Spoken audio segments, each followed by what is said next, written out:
It's my pleasure to welcome you to the Clark Howard Show, where our mission is to serve you and empower you so you make better financial decisions in your life. Today, before that, happy birthday, Clark. Come on.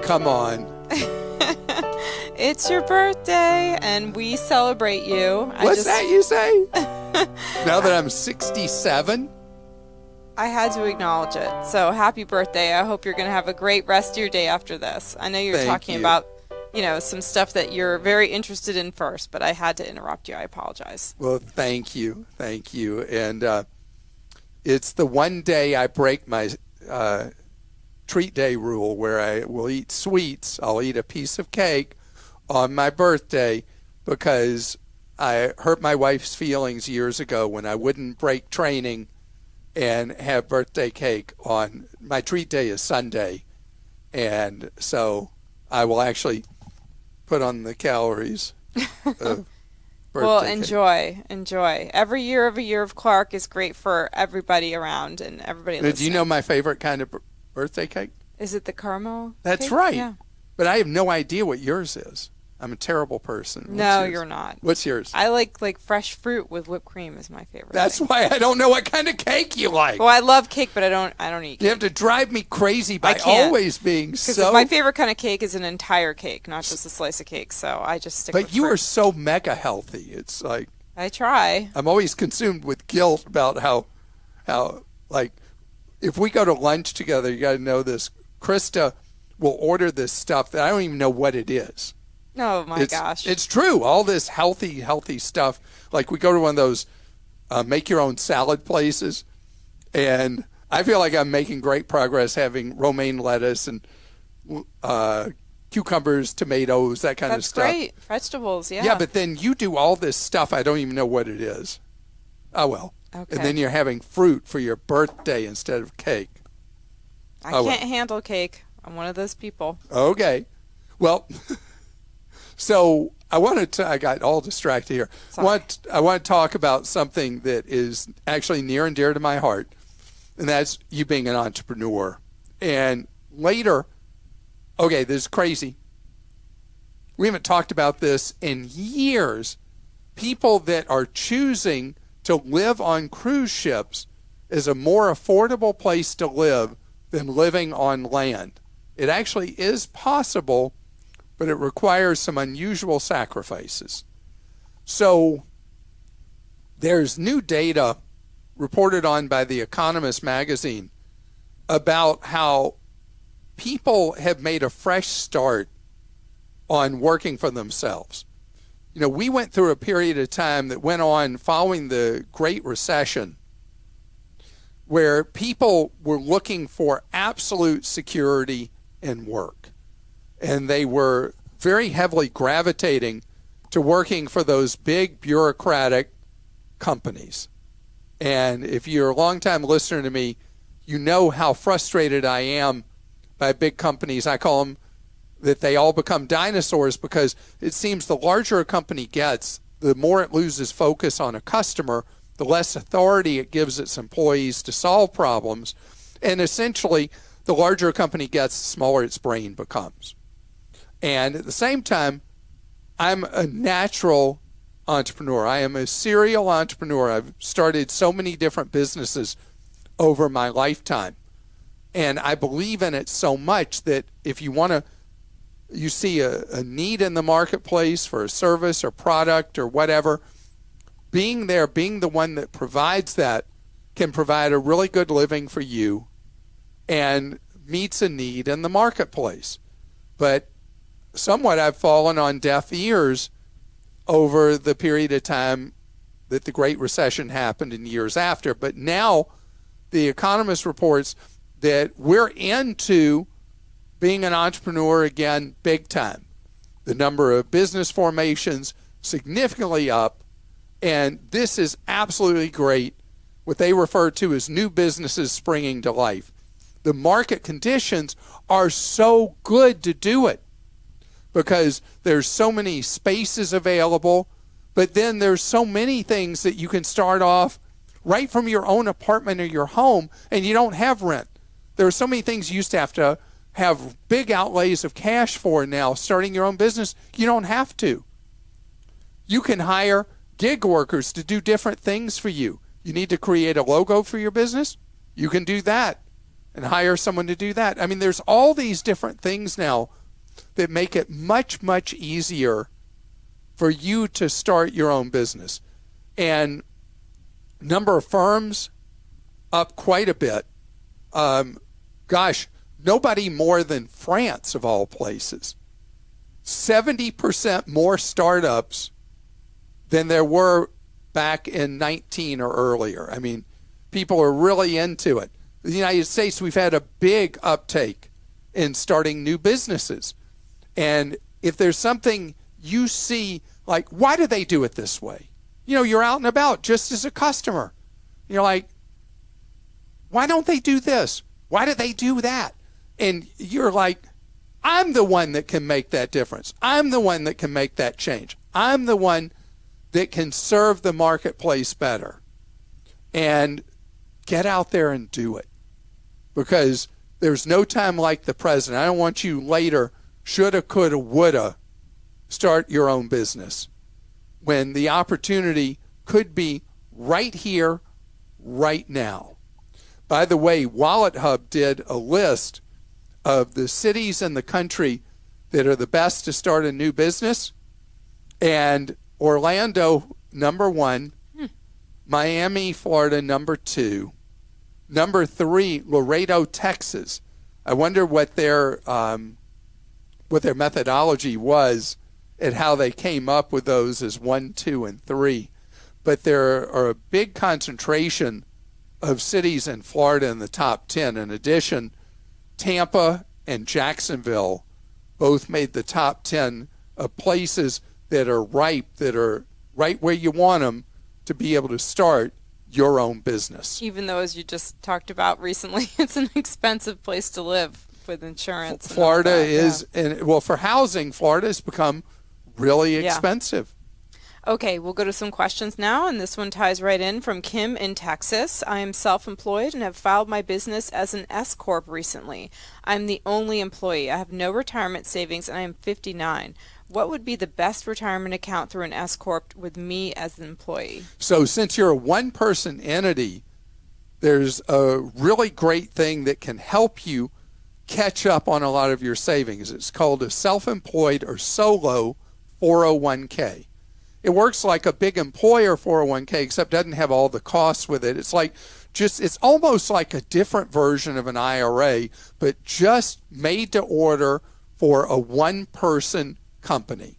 And so if you go to any of the low-cost companies, they can talk you through how to set up a self-employed 401k. Or if you just go to the website and put in the search box at Schwab, Vanguard, Fidelity, the big three, you put in self-employed 401k, the search may be solo 401k, you'll see how they work, and you're able to shove, if you can afford to do so, massive amounts of your business income from your S Corp straight into a retirement account that'll allow you, even starting in your 50s, will allow you to build up a decent chunk of money for later in your life in retirement. From Pete in Massachusetts. Hi, Clark. There's been some buzz on the internet about MYGA, multi-year guaranteed annuities. I know this is considered a cuss word on your show, but these products seem more like a CD than an annuity. Do they have a legitimate use, and what are the risks? Oh, it's fully an annuity. What makes these things, the multi-year, seem like, let's say, like a 5-year CD, or if there was a 10-year CD, is that what you get from it in terms of imputed interest is guaranteed up front for all those years. You're still handcuffed just like any other annuity. What makes it different than a normal fixed annuity is, even though it says fixed annuity, the interest rate typically is not guaranteed beyond 1 year at a time, and you're still handcuffed to it. So if you were thinking of the two different flavors, there would be good arguments to be made if you were willing to imprison yourself inside an annuity, which I'd rather you not do, that doing a multi-year guaranteed instead of one that the interest you would earn would change every year would give you more certainty because, again, you go into an annuity, you have locked yourself deep in a prison cell. And this is from Alan in Mississippi. Looking for a SIM card for Europe. I'm going to be there for a month and will unlock my C-Spire phone. I would use for data and to search the web, GPS, maps, etc., and also as a phone. I would like a recommendation. Google Fi, Google Fi, Google Fi. Before you go to Europe, almost anywhere in the world, you got to know about Google Fi because it allows you to use your service pretty much as if you were here in the United States. It is a service Google never really talks about. They have really wonderful plans that are good in the United States and good overseas. And so since your phone's unlocked, you'd be able to sign up with Google Fi, insert their chip, use it for a month, and you're going to be set. And it should work pretty much flawlessly anywhere in Europe. The other thing that's so great about Google Fi is from the ground up, it's built with a backbone that allows your phone to work exceptionally well anywhere you're in Europe that there's Wi-Fi. Europe, with so much of it being urbanized, has Wi-Fi that's generally vastly superior to what you have when you're traveling around the United States and is pretty much everywhere. It's like in the air everywhere. So Google Fi is so much better for an American traveling overseas than what I used to talk about with buying one of those pretty expensive SIM cards that allow you to use it traveling around Europe. If you're going to a single country in Europe, different answer, you could look at buying, when you land, buying a local SIM card and buying the amount of data you need using WhatsApp or Viber or something like that to be able to communicate with video calls, audio calls, whatever, with whoever's back home and not having to pay any phone charges. You're just living off the data backbone of your phone. And you find those in convenience stores? You find them, I mean, man, a lot of places you can buy them right in the airport terminal but I want you to, if you are doing a single country visit for a week or more in Europe,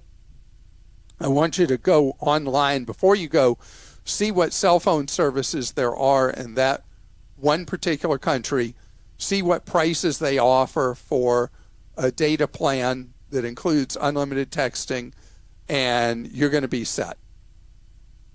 And coming up ahead, completely different way to live, and making phone calls a whole different complication, living on a cruise ship instead of living on land. Over about a 10-year period, I would hear continuous questions from people who would hear this, what seemed like an urban legend thing, about giving up living in the United States and instead just live on cruise ships.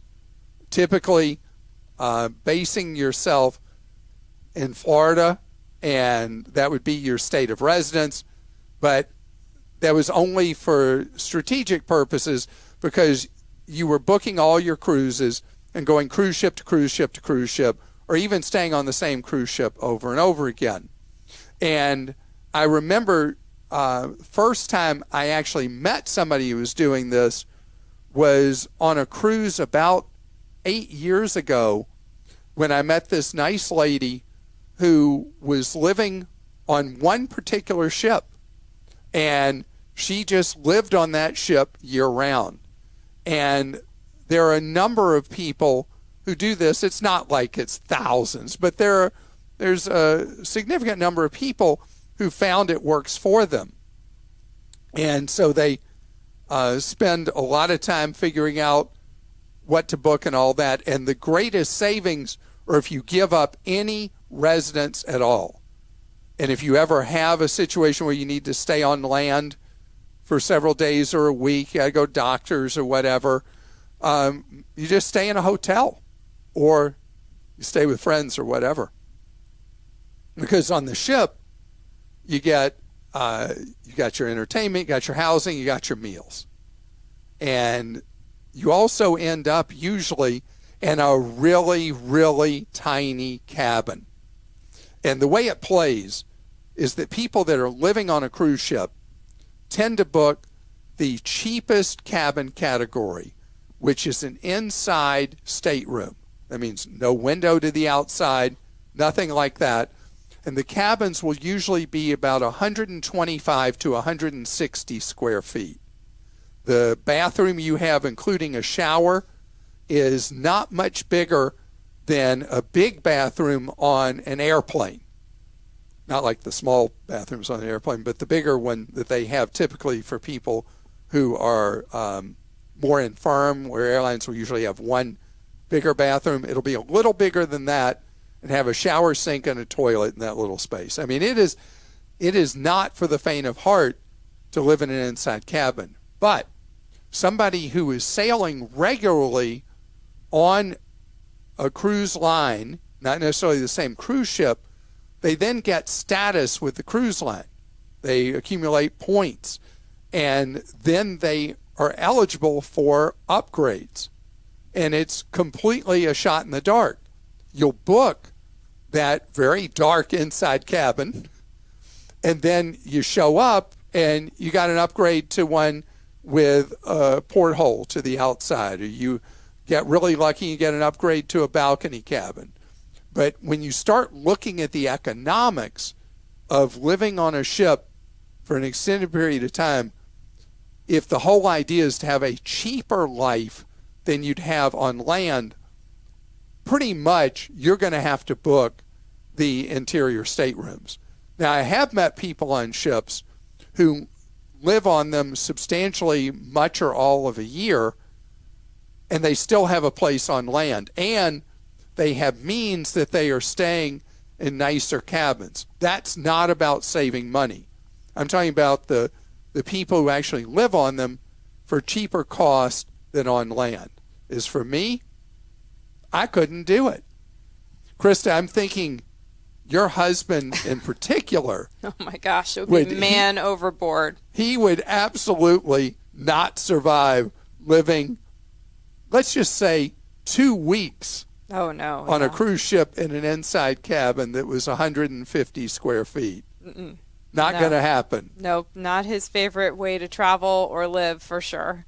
This is from Steve in Missouri. My wife and I are in our early 30s, and we have a toddler son. I'm a firefighter, and my wife is a nurse. Together, we make $140,000 gross. We are debt-free. Good income. Yeah, we are debt-free other than our house, which is a 15-year, 2.5% mortgage. We invest 25% of our gross income for retirement through my wife's 401k, Roth IRAs, my 457B, and HSA.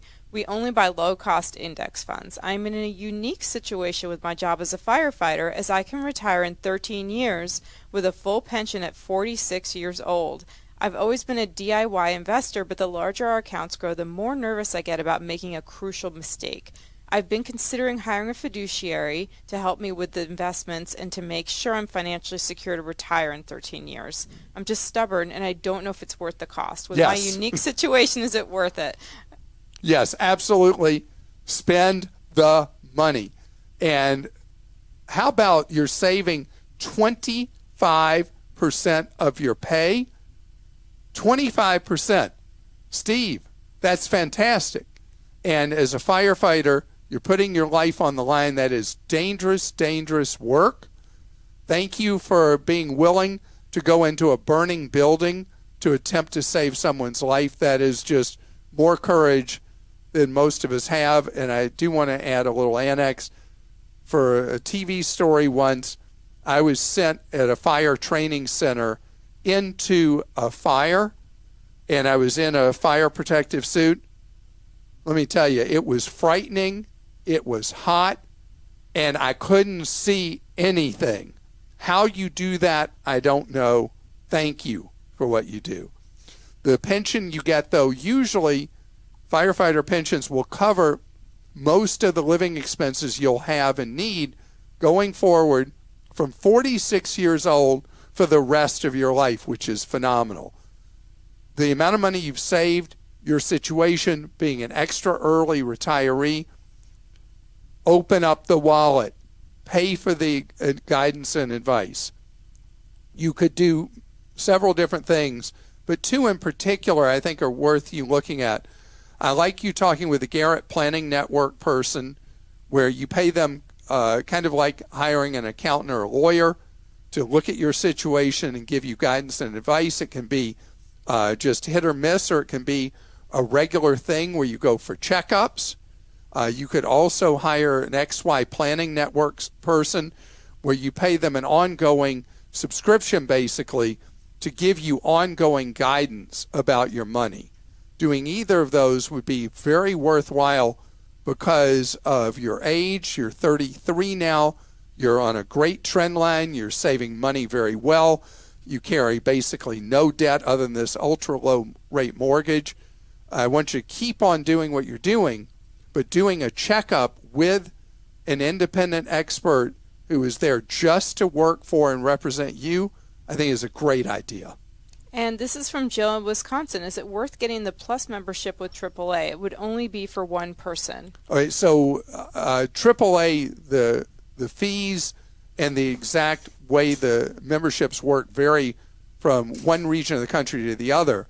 But the main idea of Plus, and the reason most people become a Plus member, is if your vehicle does break down, you have towing coverage typically 4 times in a membership year before they kick you to the curb and say, get rid of you, for up to potentially 100 miles, where the normal tow with most AAA affiliates is, I think, 4 to 6 miles. So if you have a vehicle, Jill, that's older, that has been common, that you might have breakdowns with it, and you're looking at, I don't know where you live in Wisconsin, if you're living like in northwest Wisconsin where there are great distances and it might be a long, long tow. I mean, if you're living in the Milwaukee metro area, where most of the population of Wisconsin lives, there would be no reason to pay for a Plus membership. If your vehicle's newer and very reliable, there'd be no reason I'd see for a Plus membership. You have an older, less reliable vehicle, you live in more rural areas of Wisconsin, then I guess it could be worth it. It's almost like buying a small insurance policy each year. And from Melissa in North Carolina, our daughter will be getting an insurance settlement from an auto accident. She is okay. Okay, thank you. She's okay. Where is the best place to park this money, and what should it be used for? She may need it for medical expenses in the future, but her college will be paid with a 529 account. She is 18 and legally can do what she wants, but is looking to us for advice. Also, would it be a good idea for her to take a little bit to do something with, so that it might be easier for her to leave the remaining alone for the long term? Yeah, interesting, Melissa, because first of all, the most important thing is that your daughter's okay from the auto accident. When somebody has a windfall, I like for them to take some amount of the money and do whatever they want with it. Give themselves permission to do something with it. And the most common number I give is take 10% of the money and do something that may feel a little frivolous or whatever would be fun, take a trip, whatever, and the other 90% you lock down for the future. And I don't know if at 18 your daughter is working part-time, but I'd like her to keep socking money into a Roth IRA each year from the money she's getting from this auto accident. If it's a large enough sum of money that it would take many, many, many, many years to put that money into a Roth IRA limited to $6,000 each year to put into that, then she could do something as simple as buy a total stock market index fund with it, which is designed for long-term growth of money. It's very favorably treated tax-wise, and it does not have to be held in there till retirement. It's generally something you would do with money you are putting aside for 7 years or longer. So we've got the Roth IRA would be the first priority. The second would be doing long-term investing, but not necessarily for retirement, in a target retirement fund, because this money, she's going to go to college, she's going to have the education, it's going to get her a job. should be money for down the road. As an example, let's say she decides to buy a house 10 years from now. The money she's put into the total stock market index fund is a great source of funds to then use for down payment for a house 8, 10, 12 years down the road, not 3 or 5 years down the road. It would have to be in there longer. That would be the simplest explanation. And if you're not familiar with total stock market index fund, you can go read a very clear explanation at the Fidelity Zero funds, with Vanguard, or with Schwab. They all offer their version. I think Schwab calls it the broad market index fund. It'll explain to you you're owning little pieces of thousands of publicly traded stocks in the United States in one ultra low cost, tax favored fund. And I want to thank you so much for listening to our podcast today. And again, thank you for Happy my birthday wishes, 67 years old. That sounds like I'm no way. Really old. Yeah. It's a new 30. Oh, yeah. Right. Just ask anybody my age when they get up in the morning, do they feel like they're 30 anymore? No, they don't.